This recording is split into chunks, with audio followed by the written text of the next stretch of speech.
안녕하세요, 오신만입니다. 정확히 언제부터인지 모르겠는데 대략 2016년 가을부터 내 삶은 팍팍해지기 시작했어요. 그때부터 내 통장 잔고가 100만 원을 넘지 못했던 것 같아요. 돈이 들어와도 바로 여기저기 주다 보면 내 통장 잔고는 늘 바닥이었습니다.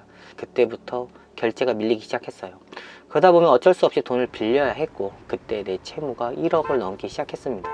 그래도 그땐 통장 잔고가 비어도 신용카드도 있었고 아직 대출도 가능한 시기였어요.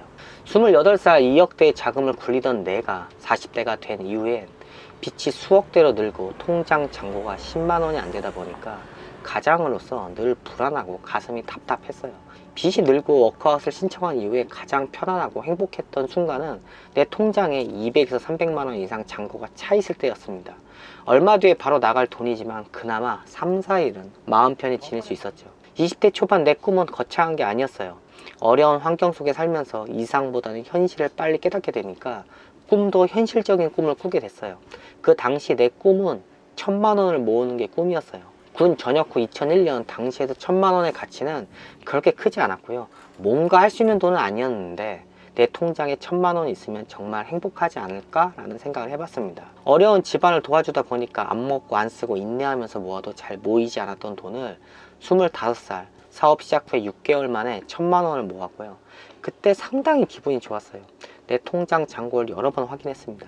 당시 느낌이 아직 부자는 아니지만 부자가 될 수 있는 라이센스를 딴 그런 기분이었어요. 그 이후에 내 삶은 승승장구했습니다. 당시 20대 중반인 내 나이 40대가 되면 나는 엄청난 사람이 되어 있을 거란 생각을 했어요.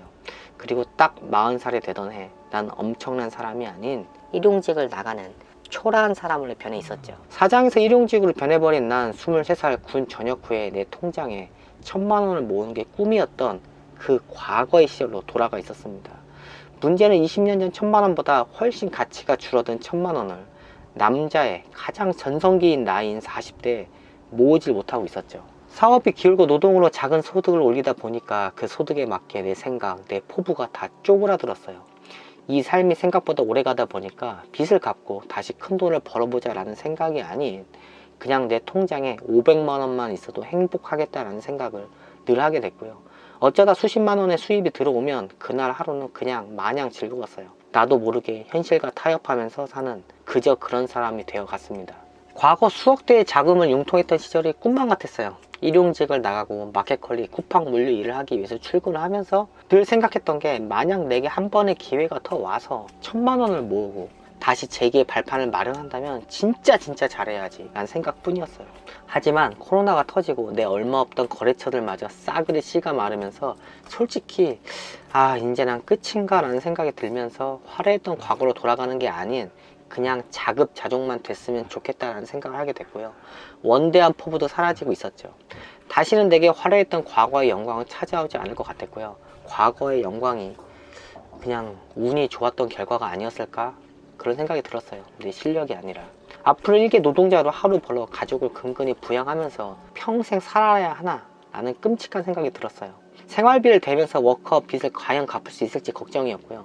현 상황에서 자급자족하면서 빚을 갚아도 10년, 그때 내 나이 53살. 끔찍했습니다. 부동산 가격이 올라서 재산이 불어서 어느덧 내 동료들은 저만치 앞서가서 도저히 따라잡을 수 없는 존재들이 돼버렸고요. 하지만 2021년 정말 내 예상에도 없었고 생각지도 않은 사람들이 내게 약 2천만 원을 빌려줬어요. 난 어렵게 모인 이 원기옥으로 내 삶을 변화시켜야 했습니다. 내 삶의 마지막 기회를 부여받은 순간이죠. 돈은 받았고 잘 해보겠다고 말은 했는데 솔직히 자신이 없었어요. 내가 과연 이 돈을 다시 돌려줄 수 있을까라는 의문이 들었죠. 거듭된 실패를 하다 보니까 신상을 만들기 두려웠고요. 그 두려움은 날 우유부단한 사람으로 만들어서 차일피일 시간을 끌게 되었습니다. 가을이 오고 성수기가 왔는데도 난 그 어떤 신상품도 내놓지 못했어요. 그러다 보니 부족한 생활비를 충당하다 보니까 이 2천만 원은 계속 줄어들어서 물건 생산하기에 턱없이 작은 돈으로 쪼그라들었어요. 나와 10년을 일한 직원이 다시 돌아왔음에도요, 그 직원한테 시킬 일이 없었고요. 사장으로서, 리더로서 흔들리는 모습을 보여주게 되었습니다. 돈이 가장 큰 목적이었는데 그래도 자전거 배달을 하면서 마음을 잡기 시작했고요. 자전거 배달을 하면서 생각을 정리하고 이런저런 신상 구상을 하게 되었고요. 누가 이런저런 말을 해도 그냥 내가 가장 잘하는 걸 하기로 마음먹었어요.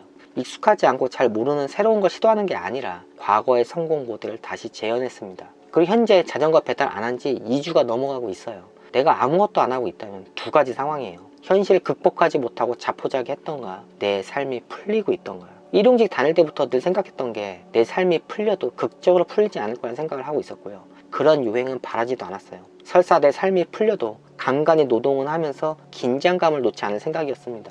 지금 어쩔 수 없이 자전거 배달을 하지 않지만 조만간 다시 자전거 배달을 해야 할 겁니다. 추운 겨울 배달을 대비해서 장갑도 사고 내복도 샀으니까요. 사업이 기울고 일용직을 다니면서 한 가지 내 자신을 향한 자기 합리화를 하자면 다양한 방법으로 돈을 버는 방법을 터득했고요.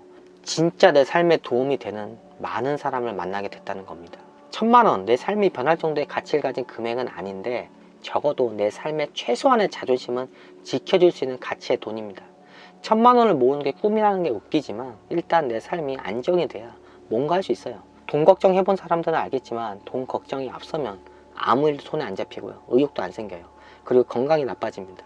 내 몸을 챙길 상황이 아니죠. 그렇게 내 삶이 망가지는 겁니다. 1000만 원을 모으려고 하는 이유가 낮아진 내 자존감을 세우고 심적 여유를 갖고 내 건강을 위해서예요. 그래야 더 큰 일을 도모하죠. 1000만 원을 모아야 다음에 5천만 원짜리 꿈을 향해 나아갈 수 있어요. 그리고 현재 이게 내 계좌 상황입니다. 부자가 된 건 아니지만 지난 3년간 잃었던 부자가 될 수 있는 라이센스를 다시 찾고 갱신한 느낌이에요. 자, 그럼 언제 올릴지는 모르겠지만 다음 영상에서 뵙겠습니다. 그럼 안녕히 계세요.